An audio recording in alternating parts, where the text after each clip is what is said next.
Hi friends, welcome back to my channel. ఈరోజు నేను చెప్పబోయే కథ పేరు నిజం నిప్పులాంటిది. రాత్రి భోజనాలు చేసి పిల్లలు వచ్చేసరికి సావిత్రమ్మ బామ్మ ఏదో పుస్తకం చదువుకుంటున్నది. 10 ఏళ్ల రాంబాబు నిన్న మా బాబాయ్ ఆయన స్నేహితుడితో కృష్ణమూర్తి తన తెలివితేటలతో 10 మంది కళ్ళు కప్పుదామనుకున్నాడు. అయినా నిజం నిప్పులాంటిది కదా, వాడికి తగిన శిక్షే పడింది అనడం విన్నాను. నిజం నిప్పులాంటిది అంటే ఏమిటి బామా అని అడిగాడు.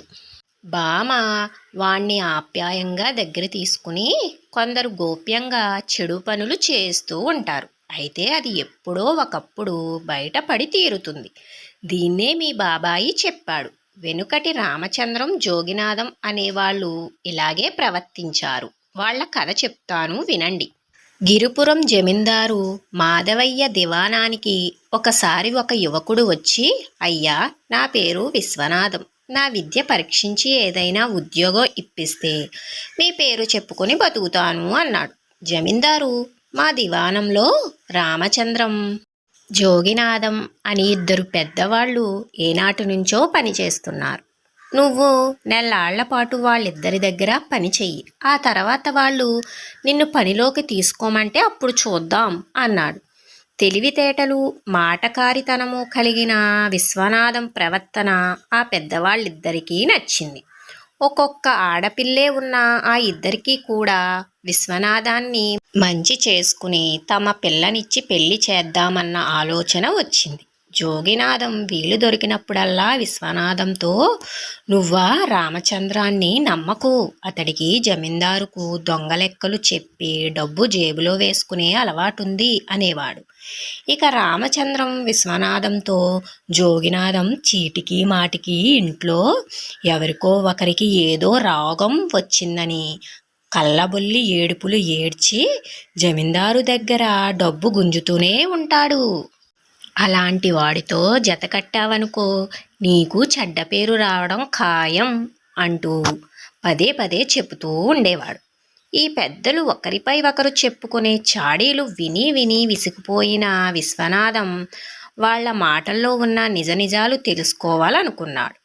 ఆ ఊరి కరణాన్ని కలుసుకుని పెద్దలు చెబుతున్న మాటలు చెప్పాడు. అంతా విన్న కరణం, ఇద్దరికీ ఇద్దరూ మోసగాళ్లే. ఆ రామచంద్రం శ్రీరామనవమి ఉత్సవాల కోసం జమీందారిచ్చిన డబ్బులో చాలా భాగం సొంతం చేసుకున్నాడు. ఇక జోగినాథం జమీందారు ధర్మసత్రం ఖర్చులకు ఇచ్చే డబ్బులో సగానికి పైగా స్వాహా చేస్తున్నాడు. ఇదంతా నాకు గ్రామ పెద్దలకు తెలుసు. అయినా జమీందారుకు వాళ్ళంటే ఎక్కడ లేని నమ్మకం. అందుకే ఆయనతో అసలు సంగతి చెప్పలేకపోతున్నాం అన్నాడు. విశ్వనాథం జమీందారును ఏకాంతంలో కలుసుకుని 20 రోజులుగా రామచంద్రం, జోగినాథల ప్రవర్తన, ఆ ఇద్దరి పట్ల గ్రామకరణం పెద్దల అభిప్రాయం ఏమిటో వివరించి, తమరు అనుమతిస్తే వారందరూ ఇప్పుడే వచ్చి దివాణం పెద్దలిద్దరి నిజస్వరూపమేమిటో విన్నవించుకోగలరు అన్నాడు.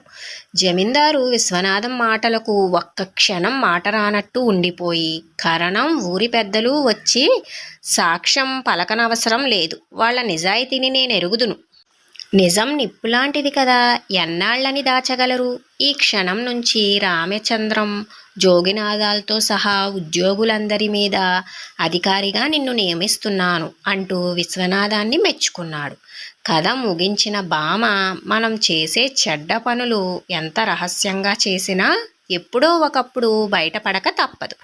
కాబట్టి మంచి పనులను చేయడమే అలవాటు చేసుకోవాలి. నిజం నిప్పులాంటిది అంటే ఏమిటో ఇప్పుడు తెలిసిందా అన్నది. తెలిసింది బామ అంటూ పిల్లలందరూ ఉత్సాహంగా తలలు ఊపారు. ఎలా ఉంది ఫ్రెండ్స్ ఈ కథ? మీకు నా కథలు గనక నచ్చినట్లయితే నా వీడియోస్ని లైక్ చేసి, షేర్ చేసి, సబ్స్క్రైబ్ చేసుకోండి. Thank you.